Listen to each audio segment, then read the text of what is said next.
Good evening and welcome to Look North. Our top story tonight. Police make 80 arrests in a crackdown on drugs gangs in Yorkshire. We're getting quite a lot of drugs deaths.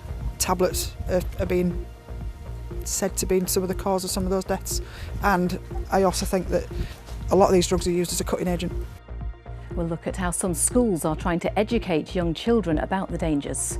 Also tonight, fresh calls for the Archbishop of York to resign from a man who was abused as a teenager by a Bradford vicar.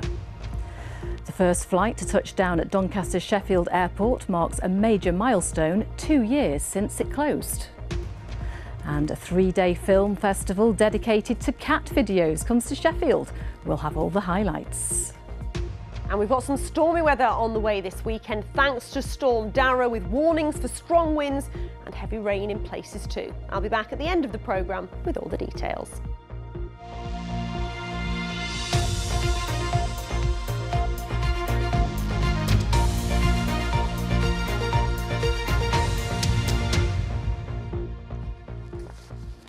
Good evening and thank you for joining us. First tonight, dozens of arrests have been made and hundreds of thousands of pounds worth of drugs seized in a crackdown by police across our region.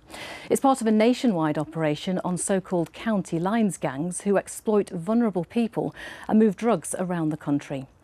79 arrests have been made by officers in West, South and North Yorkshire. Drugs worth almost £500,000 have been seized, including fake prescription tablets. Guns and knives, including a machete, were also found. Well, our Home Affairs correspondent Emma Gillespie has been spending time with North Yorkshire Police. This is an early morning visit to a suspected drug dealer. Today, North Yorkshire Police are working alongside officers from British Transport Police. They're focusing on getting drugs off the streets. Officers are still inside searching the house, and they will be for a few hours yet. Some of the drugs can even be tested here at the property to find out exactly what they are. We found quite a considerable amount of prescription medication, some which I consider to be quite dangerous. The vehicles are being searched currently. There's a large amount of diazepam, or suspected diazepam. It's packaged as diazepam. I suspect it's probably not going to be true medication. It's probably going to be the fake stuff, the more dangerous stuff. We're getting quite a lot of drugs deaths. Tablets are being said to be some of the cause of some of those deaths. A lot of these drugs are used as a cutting agent to filter down cocaine, make it into something more potent. So for us, it's important to take this stuff off the street. One man has been arrested at the house on suspicion of drugs offences. North Yorkshire is an area that imports a lot of drugs from cities elsewhere in the UK. Often drugs are transported by road or on trains by young and vulnerable people who are exploited by gangs. It's known as county lines. So I'm here today with North Yorkshire Police. We've been working together. As well as making arrests, police in North Yorkshire say they're trying to educate young people to prevent them being exploited in future. And what we're going to do today is we want you to understand, before we leave, what it means when someone is trying to groom you, so trying to get you to do something you wouldn't ordinarily do. At this primary school, Year 6 pupils aged 10 and 11 are finding out about county lines. I know the children are still quite young, but as they move on to secondary school, we want them to be responsible adults and to understand their place in the wider community, and issues like this seem to be creeping in as the children get younger and younger, so we felt it was important while they're in our care at primary school. Certainly Year 6 is when to catch them, because they're at the village schools and then they go into a larger school and they're very open and can be very naive. So the more we can educate children and young people, the better. And whilst children are warned of the dangers, the work to get the drugs off the streets continues. This just one of several search warrants carried out across the region over the past week to put the pressure on those who exploit the vulnerable. Emma Gillespie, BBC Look North in North Yorkshire. Well, Detective Chief Inspector Jonathan Sygrove from North Yorkshire Police told me it will take more than police operations like this to solve the problem. We need to work with partners, our partner agencies, and we also need the help of the public. We need them to be vigilant, and if they see something that they feel isn't right, it's probably because it isn't. So please ring us, report it, and let us be able to explore it and see what we can do. And how much of a concern are these fake prescriptions we saw in Emma's piece there?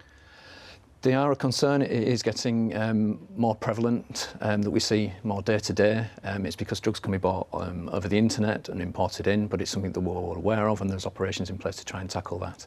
Anything we do find, we are quick to put out through our partner agencies, for instance through Horizons, just to give those warnings out to people to say, be careful. And what would you say to any parents out there who might be watching this and concerned that their child could get involved in something like this?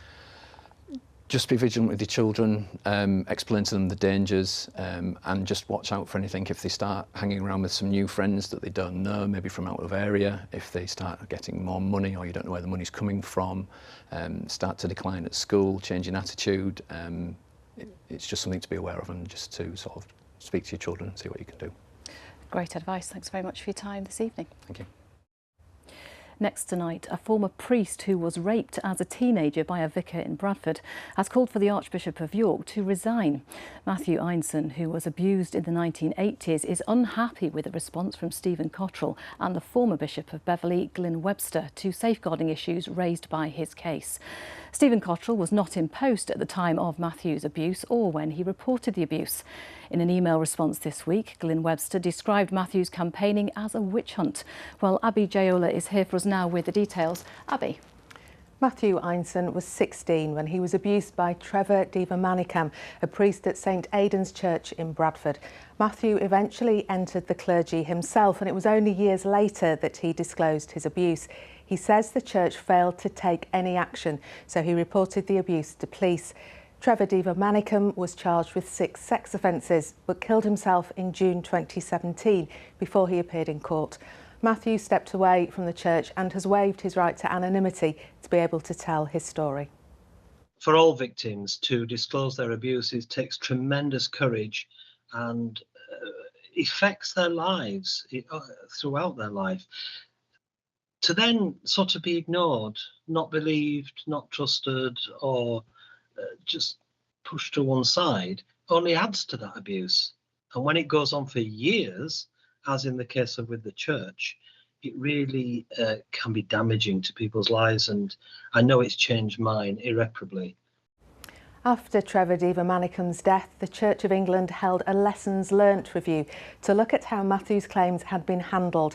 In 2013, Matthew made email disclosures to several members of the clergy, including the then Archbishop of York, John Sentamu, and Bishop Glyn Webster, who was at the time the Bishop of Beverley, but is now the priest at All Saints North Street Church in York.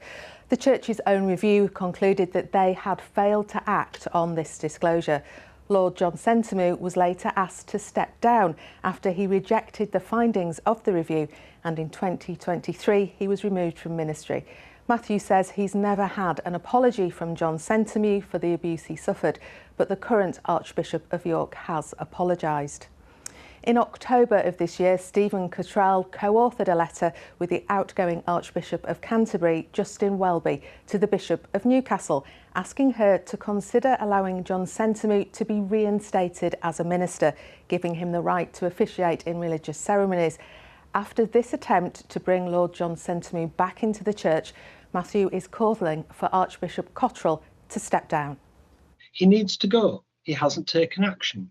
He's against those who've ignored disclosures of abuse and those who just will not apologise for their actions, such as Sentamu. We put all these claims to the Archbishop of York. He wasn't available for interview and sent us this statement. Archbishop Stephen takes his commitment to survivors very seriously and met privately with Mr Einson not long after taking office, being aware of the background to the case and the awful abuse he suffered. The Church continues to provide access to support and advocacy through Fear Free, an independent organisation. The Archbishop spoke in the House of Lords this morning about the recent Making review, which looked at other abuse claims and led to the resignation of the Archbishop of Canterbury. I want to pay tribute to the victims and survivors who came forward to disclose the horrors they experienced. My heart goes out to them. and I apologise for these shameful failings. Moreover, I pledge myself to work purposefully for independent scrutiny of safeguarding in the Church of England and greater operational independence. Other people working with the survivors of abuse in the church are echoing Matthew's calls for the current Archbishop of York to resign. Dame Jasvinder Sangera was on the Church of England's Independent Safeguarding Board until June last year, when all of the members were sacked following a dispute. She still continues to support survivors. So he also needs to, take responsibility and recognise that in his position, he has not acted as one would expect to respond to safeguarding across the Church of England. And as a result of that, victims and survivors have been further harmed. And for that reason, he needs to resign. Matthew emailed Bishop Glyn Webster last week to ask him to step down from his role at All Saints Church in York, citing the findings of the church report that he had ignored Matthew's disclosure of abuse in 2013. He received a reply which was meant for someone else, calling his campaigning a witch hunt. This is the attitude of the church. It's all about these bishops. It's self-centred. No thought for the victim. It's a witch hunt against him. I'm sorry, Bishop, it is not. You are wrong. This is highlighting your failures, which you will not accept or respond to. In a statement, Bishop Glyn Webster told us, "I have been horrified by the abuse suffered by Matthew Einsens since I first learnt of it. I'm also deeply sorry for the additional pain caused to Matthew by the terms used in my email. My email was intended for a friend with whom I've shared my experience. I'm sorry for any offence caused." We also contacted Lord John Sentamu to ask for his response, but have not had a reply. Matthew says he will keep campaigning for the sake of other survivors. Thank you very much. And if you've been affected by the issues raised in this story, details of help and support is available at bbc.co.uk/action line, or you can call for free at any time to hear recorded information on 0800 077 077. Now, the first plane in more than 2 years has landed at Doncaster Sheffield Airport. The site was closed in 2022, and since then there has been a concerted campaign by local politicians and business leaders to get the site reopened. Today, a light aircraft touched down on the runway for winter maintenance. It's hoped it will pave the way for its full reopening. Phil Bodmer was there to see it. A small aircraft maybe, but a big moment for Doncaster Sheffield Airport. This morning, the first flight to touch down in 2 years was greeted by cheers and applause from the assembled dignitaries as the twin-engine Piper Panther taxied to a stand at Hangar 3. For Doncaster's mayor, a major milestone in the battle to reopen to passenger and cargo flights. I believe that we can go forward in strength to strength. Medium to long term, I think it will be the economic stimulus that the whole of the North needs, but South Yorkshire and Doncaster as well. With one of the longest runways in Britain, the former RAF Finningley base can accommodate some of the world's largest aircraft, like this Soviet-built Antonov, which visited South Yorkshire in 2006. Opened as Robin Hood Doncaster Sheffield Airport a year earlier, it attracted major airlines and offered passengers flights to mainly European destinations. The airport was also an important hub for cargo, aviation and aerospace companies. Doncaster worked for us because we were able to have everything we did under one roof, and that was really important for us to be able to do things quickly, do things efficiently, and also at good value for money for the taxpayer. So ultimately what we hope is that we'll be able to get all of our facilities back under one roof here at Doncaster, and who knows, expand in the local area as well. In March of this year, Doncaster Council signed a 125-year lease from landowners Peel Group to help ensure the future of the 800-acre site while negotiations with an operator continue. It's hoped the first passengers will begin using the departure lounge again in 2026.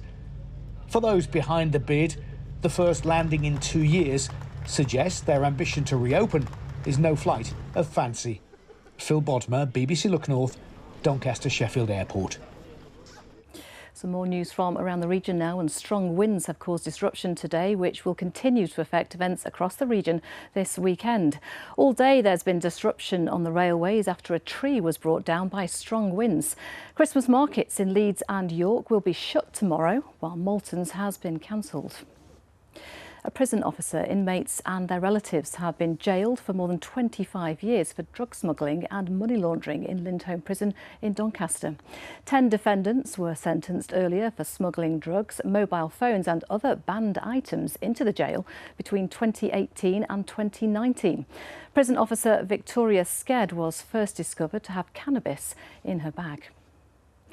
An 8-year-old boy and a 41-year-old woman have been taken to hospital after a crash this morning in Leeds. They were hit by a car on the A64 York Road just before 8 o'clock. A 71-year-old man has been arrested on suspicion of drink driving and causing serious injury by dangerous driving. Now, a special match is taking place tonight to raise funds for the Maddie Cusack Foundation. The former Sheffield United player was found dead at home last year at the age of just 27. The police found no suspicious circumstances surrounding her death. Well, an FA investigation is ongoing and is expected to continue into next year.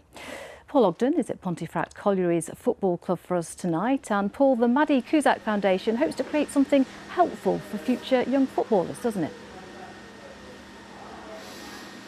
Yeah, absolutely right, Amanda. This is not a match just for the sake of it. And by the way, it's not just a bit of self-indulgent ground hopping yet again for you on a Friday night by me. These shirts, by the way, are the England Lionesses supporters team shirts that will be worn in tonight's charity match at 8 o'clock. They're up against a very fine amateur women's football team from Sheffield, Charnock Ridgeway, here at a very fine stadium, Pontefract Colliery's home. And if you come out here, I'll show you what pitch they're going to be playing on. Yorkshire's weather is doing its thing for us. Very heavy downpours and high winds expected, but the pitch will be populated by footballers from both sides at 8 o'clock. And as you say, Amanda, they're raising money for the Maddie Cusack Foundation. Waiting patiently to explain exactly what the function of that is, I'm pleased to say, is Madeleine Cusack's dad. David, thanks for joining us. The foundation, why? What are its aims? In a few words, to promote girls' football at grassroots level. The reason for that is that we think that's what Maddie would have wanted. She got so much pleasure, well, she provided us with so much pleasure over the years, starting at 6 years of age. As a career progressed, there's so many fantastic times that we wanted to give back. We want to do something to help people starting out in their career. Football's a fantastic sport. It's a great team sport. There's so much benefit that I think you can derive from it, that it's a fantastic thing to do, I think. And you say that, David, despite your loss of Madeleine. It's clear, and I speak as a dad of a sport-obsessed teenager myself, you get the positives from putting them into a competitive sport environment, but you also learn politics and the difficult side of team sport. If you had your time again, would you still have encouraged Madeleine to go into that pressured team sport environment? Of course. She didn't ask for permission. She chose the sport she wanted to play. I mean, she was sporty. She was good at everything, really. But football was her first love. And as I say, she started at 6. You know, you can imagine how many training sessions I've been to, travelled thousands of miles until she was able to drive herself. And there are just so many positives, aren't there? So many benefits, not just from team sports, from sport, but that's the sport she chose, and we were always thrilled to support her. She gave us so many fantastic occasions that you wouldn't swap any of it. And you're continuing to turn this terrible tragedy into a positive for women's football as well as for your own family. More power to you, David. I'm sorry to cut our conversation short. There is so much more to say on this subject, and you are ensuring that by steering the Maddie Cusack Foundation into the future. They raised £50,000 in their first 10 months of operation, and that continues here tonight if you fancy coming down to Pontefract Colliery's. It's an 8 o'clock kick-off.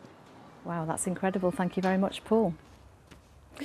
Now, a man from West Yorkshire has almost completed a year-long challenge of running a marathon every month.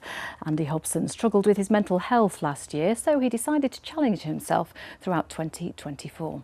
He's raising money for the charity Calm, also known as the Campaign Against Living Miserably, and he's due to run his final marathon this weekend. Here's his story. It's life-saving work, and that's how I see it. Every time I go out, I like to think in my head that me running is saving someone's life. So it started in March 2023 when I was struggling with my mental health quite significantly, to a point where I took some time off work. So working in emergency services, it comes with its challenges, a number of sort of tough jobs that I've dealt with. And that combined with being heavily overweight, it was almost that thing that I didn't love myself. When you're in that much of a dark place, you just see your own problems and everything's amplified to the point where you just think, what's the point? I can't live with this any longer. And I was going through a low point at the time, and I thought, how can I get myself out of this? So I wrote down run and marathon. The idea with the 12 and 12 challenge is that I run one marathon a month. So my first one was in Bradford that I did, and I set off at midnight on sort of into New Year's Day, which was probably a daft idea in hindsight, but there was little elements within the run which were really wholesome and nice. So there were a lot of people that were enjoying the nighttime economy that would sort of shout towards me, "Happy New Year, lad," and just make comments, "What are you doing out? What are you?"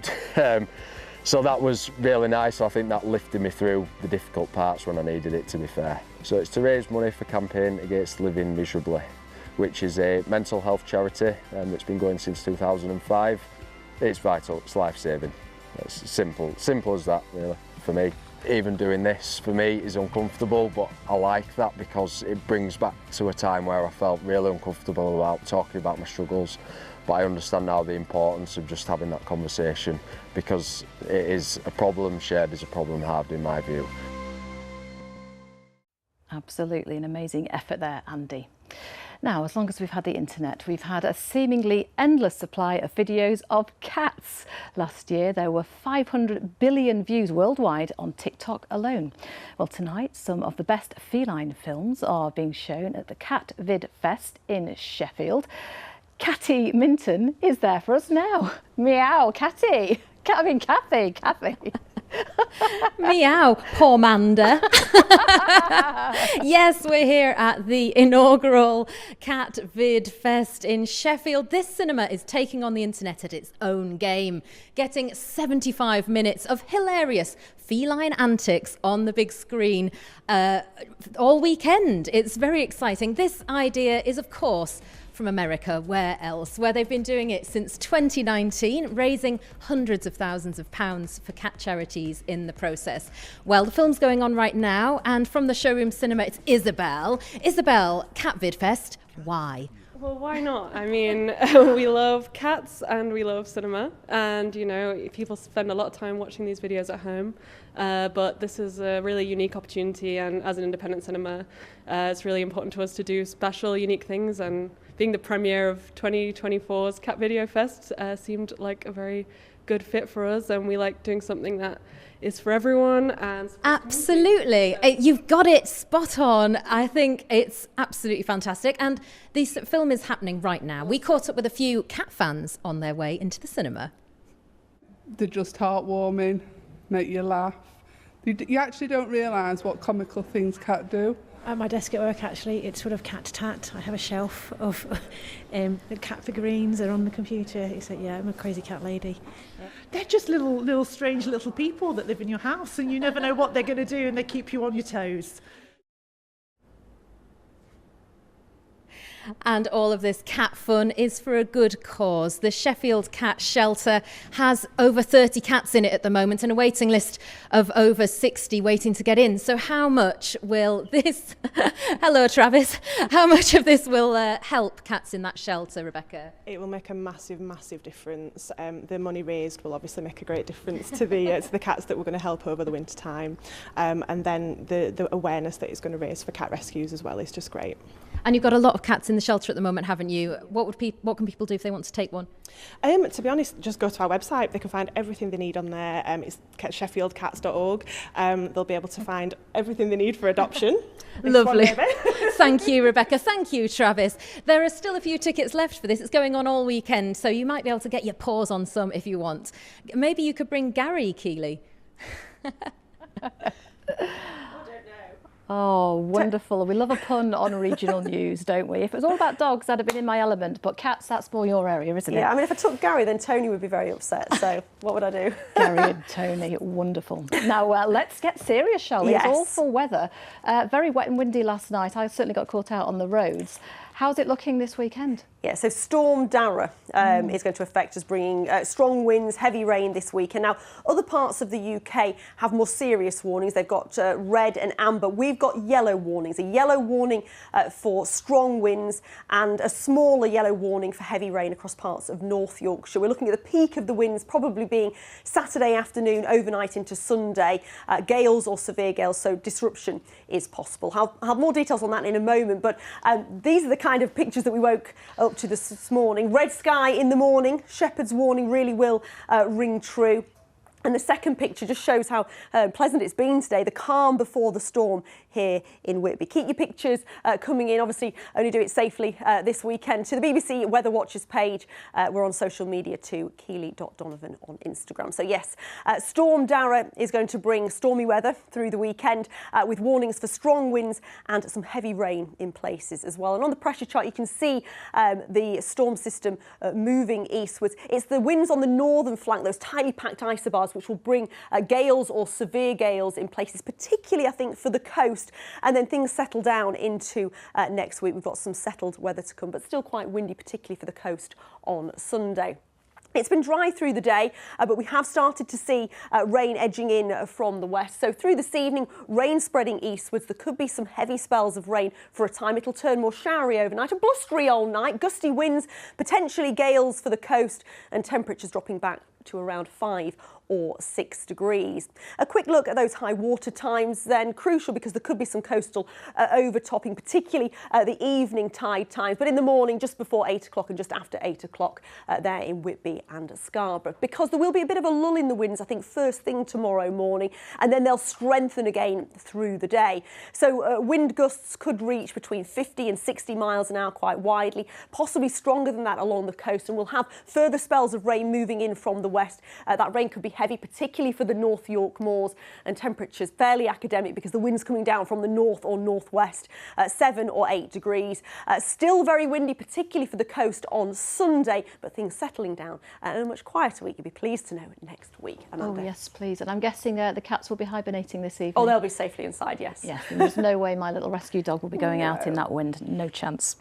That's it from us. Do stay safe. We'll be back with the latest news and weather at the usual time of around 10:30. Goodbye.